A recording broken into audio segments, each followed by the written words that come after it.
लेकिन जो मेरा हिंदुस्तान को देखने का अनुभव है, रविदास भाई अब रुकना होगा, राजनीति को देखने का अनुभव है 3-3.5 दशक का, उसके आधार पर मैं एक बात जरूर कहूंगा वंशराज जैसे नौजवान साथियों से खासतौर पर, हिंदुस्तान इतना तो जरूर बदल गया, अब पर्देदारी में मामला नहीं होगा, चलेगा, ये समझ लो। ममता बनर्जी उसका एग्जाम्पल है।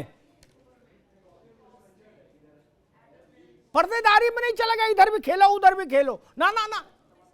अरविंद केजरीवाल उसका उदाहरण है बदले हुए हिंदुस्तान की राजनीति का। वो पटका डाले ना, वरना पूजा तो घर में सब कर ही रहे थे। मैंने इसीलिए कहा मैं पार्टियों के चक्कर में नहीं पड़ रहा, मैं कह रहा हूं पिछले 1-2-3 साल का उठा के देख लीजिए, अब तो हर चीज रिकॉर्ड में उपलब्ध है। कितने मुख्यमंत्रियों के निवास पर रोजा इफ्तार की फोटो है सोशल मीडिया पर, देख लीजिए, नहीं है। और एक दौर था केवल वही होती थी, तब कन्या पूजन नहीं होता था और कुछ नहीं होता था, केवल वही होती थी। एक अतिवाद ने दूसरे अतिवाद को जन्म दे दिया, तो क्या उनसे बड़ी बात है फिर? अतिवाद तो आप ही लोगों ने किया था ना, बता दीजिए नहीं किया हो। अगर राम मंदिर के लिए आंदोलन करने वाले लोग भाजपा की टिकट पर चुनकर आए, तो रविदास मल्होत्रा की पार्टी में 2 बड़े लोग थे, वो बाबरी मस्जिद एक्शन कमेटी में बाकायदा ऑफिस बियरर थे, जफर याब जिलानी और आजम खान साहब, और इनके सिरमौर थे, क्या नहीं थे? अब कैसे बचोगे? इतिहास बड़ा निर्मम होता है, बड़ा निष्ठुर होता है।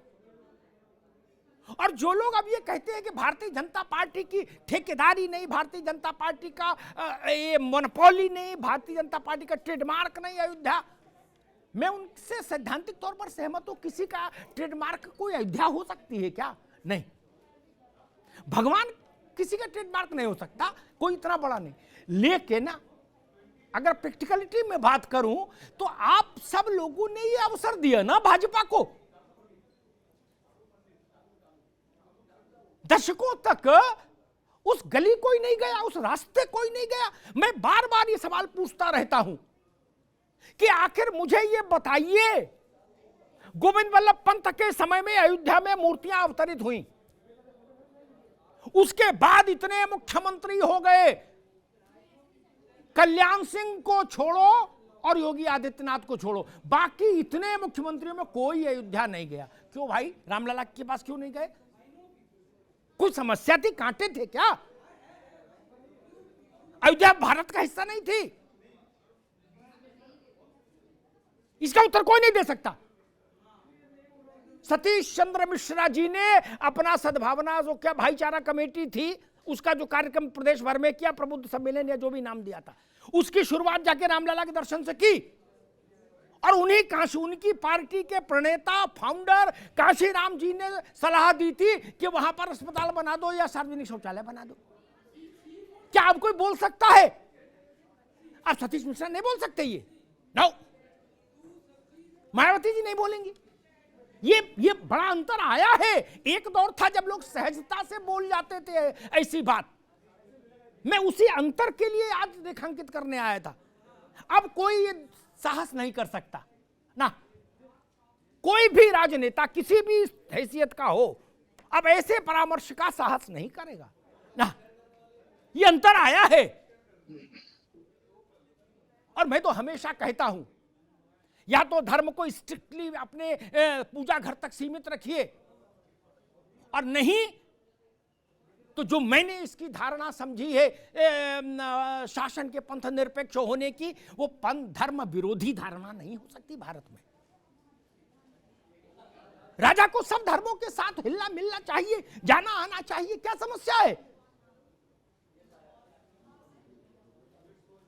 दीपावली पर भगवान राम की आरती हो जाए, मुख्यमंत्री और प्रधानमंत्री उसमें शामिल हो, अच्छी बात है। इस देश भारत में रामलीला होती है, यहां दिल्ली में लाल किले के मैदान में, जवाहरलाल नेहरू के समय से परंपरा रही कि प्रधानमंत्री आते हैं और भगवान राम की जो वो पात्र होते हैं, जो लोग उसको करते हैं, राम सीता भरत लक्ष्मण शत्रुघ्न, उनकी आरती और तिलक लगाएं। इसमें क्या समस्या है? कोई भारत का इसमें नुकसान हो जाता है क्या? मूल अधिष्ठान पर तो रहना ही होगा। भारत की राजनीति अतिवाद की गलियों से निकलकर मूल अधिष्ठान पर आ गई है। अब ये मूल अधिष्ठान तक ही रहे, यही मेरी चाहत है।